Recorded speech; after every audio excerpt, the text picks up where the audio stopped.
Hello, good evening, YouTube and internet friends. Um, Meron akong mga available units for sale. Um, Papakita ko lang sa inyo ang mga specs nila, ang kaibahan nila. um, so, bago yan, higop na tayo ng kape. Pangpatulog kasi mag-alas 10 na, kailangan nating matulog. Magkape muna tayo, pamparelax. Hindi to pang panervyos, pamparelax to. So okay, so still meron pa tayong available na unit, yung ating stainless hammer type. This is 25,000 unit only with silencer. Picatinny rail, pwede rin siyang dovetail kasi adapter lang naman to. So pwedeng kang gumamit ng Picatinny mounts or dovetail mounts para sa iyong scope. And ang kagandahan nito, super accurate nito. Grabe, 10 shots, almost one hole. Of course, may flyers. Hindi talaga maialis pagka nag-target ka na meron talagang flyer.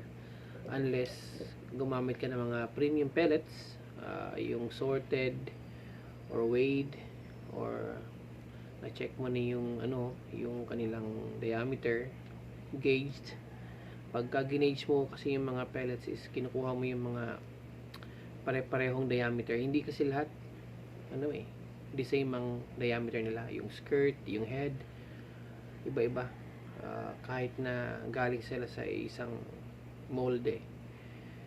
So meron talagang flyer. So para maiwasan ng flyer is kailangan mong isort by weighing, and by sorting ng kanilang according to the diameters ng head tsaka skirt. Anyways, let's move on. So this is still available. Kung nakita niyo yung video, or mayroon akong video, I'm not sure kung na-i-upload ko na sa YouTube ko. Super accurate talaga. Yung nag-test ng nito, ng accuracy niya is yung may-ari. Hindi ito akin ha, pinapabenta lang kasi kailangan niya mag-upgrade ng unit. So super accurate talaga nito. You know why? Kasi naka DBB siya, DBB na 19.5 inches long, 12 grooves, premium. Pag sinabing DBB is, it's one of those premium barrels na sobrang sikat ngayon. Kahit noon pa, maganda talaga tumama.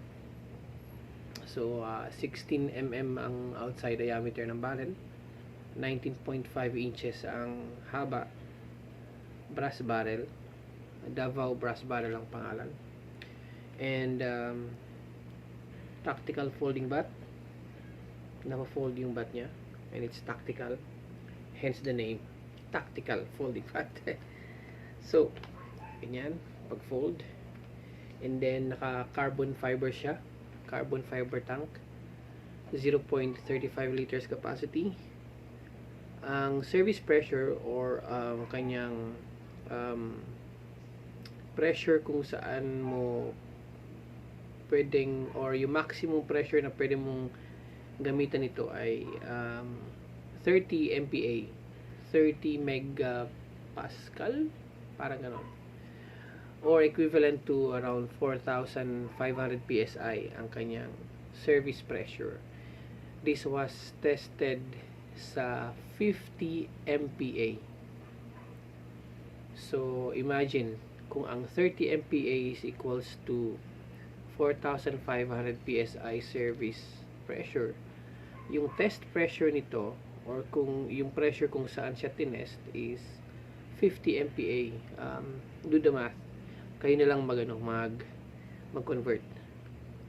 And then naka Taiwan regulator siya. Of course, used na siya, syempre, hindi naman siya brand new. And then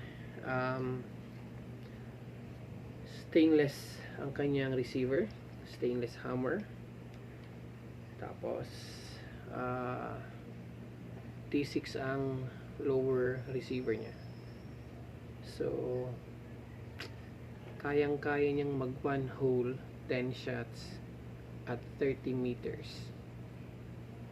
Super accurate ito. Ganda tumama. So this is the item number 1.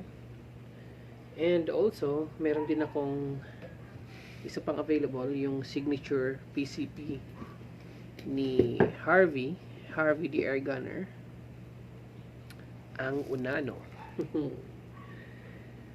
This is now Unano number 4.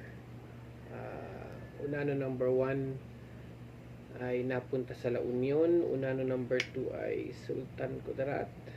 Unano number 3 ay Bulacan. And then this is na Unano number 4, available, up for sale. Ang kaibahan ng Unano ngayon is this Unano is now in caliber 177 Tarantula barrel. It's right here. Wait, nandito. Tarantula barrel from Indonesia. Sobrang ganda ng grooves. 12 micro grooves. 14 mm ang outside diameter. So pinaslivan ko nga ng 16 mm na stainless para maikabit sa aking receiver, upper receiver, na 16 mm ang diameter din. Nag-accept lang siya ng 16 mm diameter na barrel. Of course with silencer. Hindi ko lang kinabit. And it's regulated. It's hammer type. Ayan. Tapos of course it's regulated to 1900 PSI. Ang kagandahan sa ganitong style ng airgun, hammer type, just like this, and then ito is if in case, yan, ang kagandahan sa mga ganitong type ng airgun is if in case kailangan mong magpalit ng barrel, napakadali lang. All you need to do is to get another barrel na same ang diameter dun sa butas na paglalagyan mo, like this one. Ang ito 16 mm diameter ang ina-accept ng receiver na ito. So bili ka ng bagong barrel, 16 mm ang outside diameter, salpak mo lang siya, then ikabit mo lang yung mga bolt niya rito. Yan, 6 na bolt, yun na, wala ka nang ibang babaguhin, yun lang. And then pwede ka nang magpalit ng barrel, kahit anong barrel, caliber 22, 25, 30 or kahit ano pa. So like I said, this is the Unano PCP in caliber 177 version, and it's Unano number 4, and for sale for 19,000. Meron siyang battle tank na merong 0.25 liters capacity, and regulated niya sa 1900 PSI. Pwede pang babaan or taasan, depende sa gusto ni buyer. So ito siya. So how to use, as always, ganito lang siya. You swing it left, you put the pellet in sa chamber or sa chamber, swing it right or close the swing, you cock, and then you fire or you shoot. Ganun lang siya kadali. And ito siya. 15.5 inches ang barrel. So ito siya. So So, kontakin nyo ako 0925-567-9062. So, yun lang muna. Good evening, YouTube and internet friends. Bye-bye.